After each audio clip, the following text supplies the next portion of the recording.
Welcome to the Green Urbanist, podcast for urbanists fighting climate change. I'm Ross.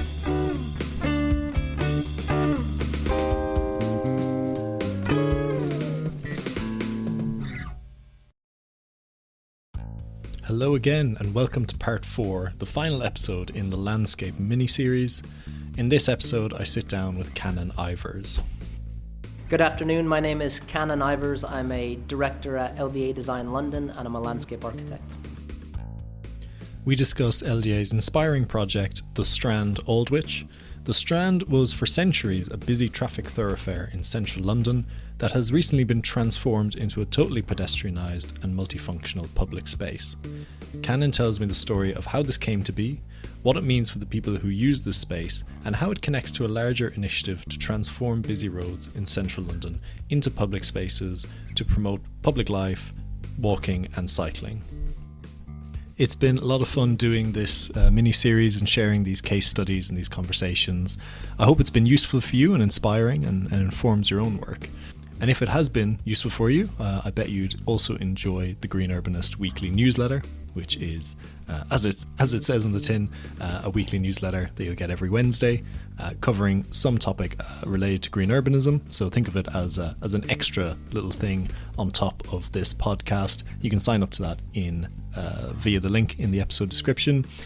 And the other thing I'd say is if you'd like to support the podcast further, do consider sharing this episode or any of the episodes with a friend or a colleague, or sharing it on social media, as that really helps it to grow. And if you've gotten some value out of this, do consider making a donation to the podcast. The podcast is totally free along with the newsletter, but it's not free to run. And so it is really helpful when people make donations, and there's a link to the page where you can do that in the episode description. You can do monthly donations or just a once-off, and every little bit helps. So yeah, I'd be really grateful if you would consider that. But for now, enjoy the conversation with Canon Ivers, and I'll see you next time. Fantastic. So LDA are up for 2 awards at the Landscape Institute Awards here today. I think the Strand, Aldwych, one of the awards that are up, and one that I'm really fond of, and a space I really enjoy. So I'd love to hear, where did that project come from? What was the approach to it? Sure. So the project actually began in 2016 when the North Bank bid launched, commissioned to develop a vision. Publica won that appointment and helped the North Bank to kick the tires as it were, test to see if it was going to be feasible. As part of that feasibility study, the North Bank bid commissioned NRP, or NRP were involved in the initial feasibility to test different traffic configurations to see, could traffic be taken out altogether? Did it need to retain the buses going through the Strand? And it turns out that the most viable option that was the most efficient was the one that removed the traffic entirely from the Strand and made Aldwych two-way. Okay. So that's where it began. After that, Westminster came on board and effectively took the project's vision that had been developed with North Bank bid and Publica to turn it into a project, which was then, there was an invited tender for landscape architecture teams to pitch for that, which we ended up winning and joining the Westminster team to bring the project to fruition. Brilliant. Yeah. I mean, it is, for people who maybe aren't aware of it, and I'll include some links to images and that kind of thing, but it's a really important, what was a very important thoroughfare for traffic, very heavily trafficked and polluted, in central London. And it's almost like click the fingers and now it's this beautiful oasis with no traffic. And it's like, how did you make that? How did you manage to do that? That's right. And it's the traffic thoroughfare isn't only a modern phenomenon. We found maps from AD 190 that showed that it's always been an east-west connector route. So it's a very, very old street. I usually describe it as a tale of two histories, where you have the very old AD 190 Strand leaving Rome and London. You have Aldwych, which is younger and finished in 1905, which was modeled around the Parisian boulevards, so much wider streets. But the two collisions of those different histories and different urban grains, in a way, results in the Strand-Aldwych configuration that you see now as it is. So you're absolutely right. Once the traffic was removed, so the traffic switch happened. We called it the switch. That's when the traffic was taken off of the Strand and put into a two-way configuration on Aldwych. That happened in August of 2021, and then they were able to test. It was an interesting moment because it was the first time, I argue, in history that the Strand became a place for people to dwell, linger, admire the architecture, architecture, etc. Because before that, it was always about getting out of the way of something, whether it was a bus, a taxi, or a horse-drawn carriage. It was always about movement. So when the switch happened, the space could be tested to see what it was going to look and feel like. And Westminster did a really, really good thing there where they tested the configuration that we had designed. So a skate park was built in the area that we imagined could be open and flexible for events, and it was built in situ. So this idea that something being made is part of that activation story, because we had this idea of it's a place where art is made, not displayed. So seeing that skate park develop and being built on site was interesting. And then there was a food and truck area around St. Mary Le Strand, right in the center of the church, which is where we have the collective dining. So obviously before that, your question was, how did it happen? So we started the project in 2018, and it went through a series of pretty intensive stakeholder engagement sessions and focus groups. So there are 76 different stakeholders that form that. So it's very complex in traffic terms and utilities. It's also very complex as far as the number of institutions, stakeholders that front onto the Strand directly or adjacent in Covent Garden. So we had a series of different focus groups around culture and placemaking, around operations, how's the space going to look and feel, what's it going to be like, that helped to shape and really form the ultimate final design. So we put 3 options together through the process of back and forth through those steering group meetings and focus group meetings. We emerged at a project that was effectively a hybrid or a collision of 2 of those options that came together to form the preferred option. Okay, that's interesting. Yeah. So what we see there now today in terms of the landscape design, can you give us a bit of a description of what that is and why that came about? Yeah, so for those of you that haven't seen the site or visited Strand, it's a wide street, and I go back to the transformation that happened in the turn of the 1900s. Because it was modeled around a Parisian boulevard, the streets are much wider than you would typically get in a traditional London context. Okay, And it's tree-lined. So the street is wide, it's generous, and it has now these 100-year-old plane trees. Right in the center of the Strand is a Grade 1 listed church, St. Mary Le Strand. And for over 150 years, actually more than that, it was a traffic island, effectively. The bus drivers and taxi drivers described it as St. Mary in the Way, because you had to go around it. So there are 2 lanes of traffic to the south, 2 lanes of traffic to the north, and the traffic flowed around the church. So that, for them, it's been an absolute game changer for that. So it's a wide, generous street. It's 350 meters in length from Waterloo Bridge, effectively, to Arundel Street, where there's another church called St. Clement Danes, also Grade 1 listed. So those 2 churches with Somerset House is an amazing collection of listed architecture. You have King's College, you have the Coulthard Gallery, Somerset House, obviously, 2 embassies as well. So you have the Indian Embassy and the Australian Embassy, and the Church of England. So it's complex, it's wide, it's long.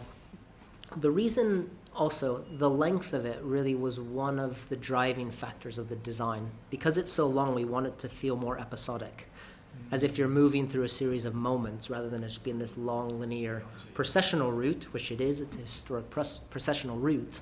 But for the everyday user, we want it to be a place where you would stop, enjoy a moment, look at the architecture, embrace the space for what it is. So we set up a series of moments along the north side of the street that gets the most sun, we can go and talk a bit more about what those individual rooms are. Absolutely, please do, because I think there's an interesting thing as well about the way the institutions interact with it and how you're having activities spilling out onto it and that kind of thing. So yeah, correct. So if you're approaching it from the west at Waterloo Bridge and you're coming into the Strand, you cross through the first secure boundary edge, as in an HVM, hostile vehicle mitigation edge, and you feel you've stepped through a threshold into a safe space. And as you then move towards the center, St. Mary Le Strand Church in the middle, it's a much harder arrival experience, and that's really about this idea of creating a flexible, open platform on which events can unfold, take place, installations can happen. London Festival of Architecture, for instance, or London Design Week, where you might see installations and objects in that space. As you then move further to the east and go around St. Mary Le Strand, it becomes much softer. So we've really been able to amplify the amount of planted areas we can get. There's a lawn space, and then as you move beyond the Strand itself into and beyond the next HVM, it's softer still, and then it continues all the way to St. Clement Danes. So it was really, we set up early on this dialectic that it needed to be a place that could be energetic and tranquil at the same moment because of its length, or a place where you might have large temporary events and a sense of permanence going on. So those are the key things, is trying to, how do we create this variety in a space that is so long that you can create those moments as you move through.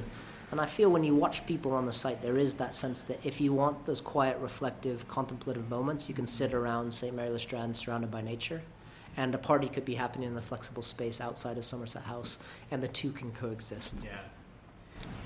Am I right in saying this is now forming part of a series of spaces, projects the LDA have been involved in, moving up north towards Camden? Yeah, they're different commissions, but yes, there are a series of different projects that are going on. So the Camden spaces are a series of 8 or 9 individual spaces that formed a bigger master plan. And we've just finished the last of those. So Princess Circus was the last to be finished and implemented as part of that wider framework. When you look on a map, it looks like they do connect, that there's this moment where you can march down from the North Euston all the way down to the river. And when you see it in map-wise, but they were totally different commissions in different boroughs. Oh, interesting. Okay. Yeah, different boroughs, different commissions. The overarching thing, though, is this idea of removing traffic, reconfiguring and reapportioning how cities are designed so that there's more generous space for pedestrians. Cars, if we need them, can be more efficient, can be redistributed in a different way. Yeah. It's interesting. Do you feel there's now a momentum towards these kind of projects happening, and really going in the opposite direction we have, for most of the 20th century, actually giving space back to people? I sense that same shift, and I think there this is partly due to COVID. There was this move when people began to really appreciate the external environment in a way that they hadn't probably noticed before when they were in lockdown and they were walking their own streets, seeing their own green spaces. So cities have to respond to that. We also know there's the environmental climate crisis that we're in. Cities are really, I think, one of the best hopes for the future, because we can do things more efficiently, we can make them greener, we can deal with urban heat island effect, we can find ways to capture surface water drainage, deal with suds, slow in the flow, all of these things that are really crucial to the public realm and the environment. But also they make the cities way more livable, much more enjoyable to move through. Yeah. The thing I notice most about the Strand in particular is how people use it and how they dwell in it, but also the sound.